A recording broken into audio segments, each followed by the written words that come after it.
To the bottom of the fifth we go here in Moraga. Utah Valley leads St. Mary's by a score of 6-3. Tim Fitzgerald and Griffin Snyder here with you on ESPN Plus. It's game 2 of a doubleheader, and we are trying to get this thing in before dark. No lights here at Brother Ronald Gallagher Stadium. Still fighting that fight, as we are, along with raising the funds, but kind of working with the town on timing of lights and that sort of thing. As Gavin Napier looks at a strike, Napier, Almanza, Schmidt coming up here for the Gales. So trying to work quickly, trying to get this game in so we don't have to suspend it and pick it up before tomorrow's 1 o'clocker. Here's a high fly ball to right, and it will hook foul out of play, 0-2 to Napier. Griffin and I once worked an independent baseball game where the San Rafael Pacifics, one of the kings of that league, the Pacific Association, did a timed game. Did one in our building, one in their building to kind of keep it even. And you didn't notice it, that the game was gonna happen 2.5 hours. There's a continuous running clock going for the game. I didn't like it. It's a little dumb for baseball. But all it did was create that thing that happens in football where people are running around between innings.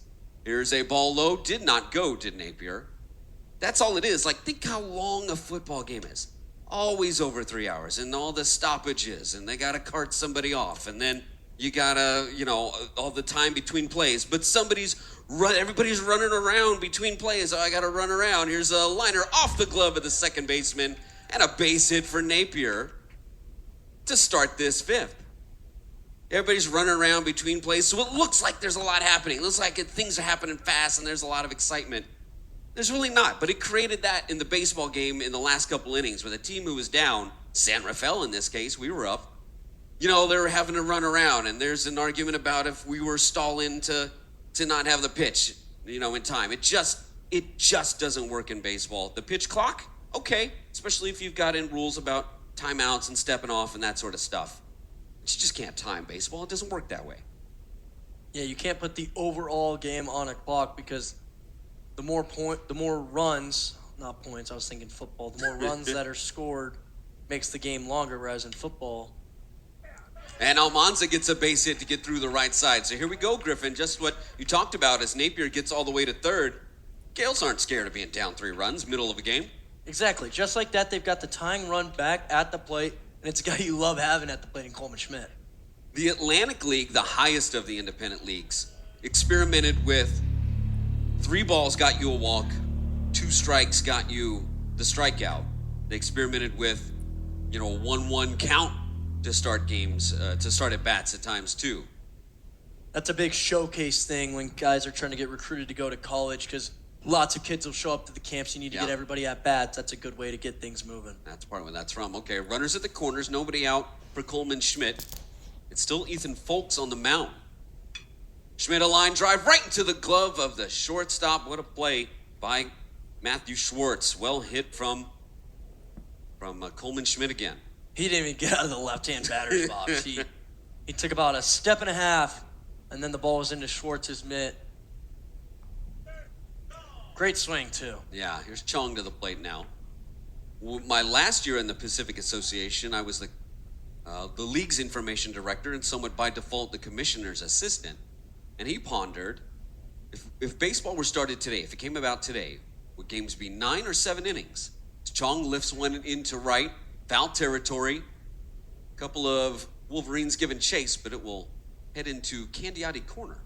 Well, at least what used to be Candiati Corner. Maybe we'll bring that back again over there after some rehab, now that the stadium's done, can refurbish that area. Would games be 7 innings today if baseball came around today? I think now with the pitch clock, that's the point is a little moot. Don't really need to discuss that anymore.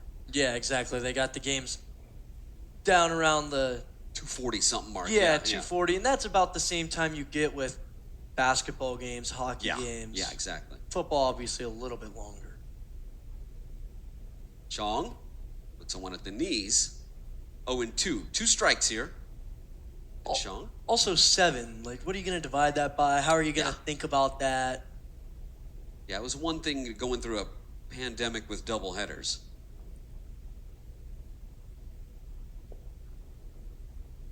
The 0-2 on the way to Chong. fouled off the mask of the catcher. Yeah, baseball, you got 9 innings. You divide it kind of into threes. Into thirds, exactly, yep. And you got your 3 outs. Maybe it's just because this is what I'm used to. Yeah. But everybody forgives football for its length as football's king. Can you tell I'm bitter that I'm a St. Louisan who's an Oakland fan who has had teams just leave him constantly? Chong, a swing and a miss. Struck him out, and there's 2 down. Well, what's worse, your team leaving you or your team making you stay and never winning anything? You know, I'll give the Raiders credit.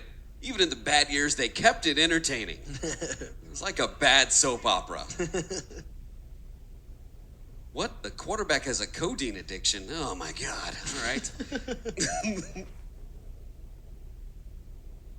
Here's Pierce DHing today to the plate.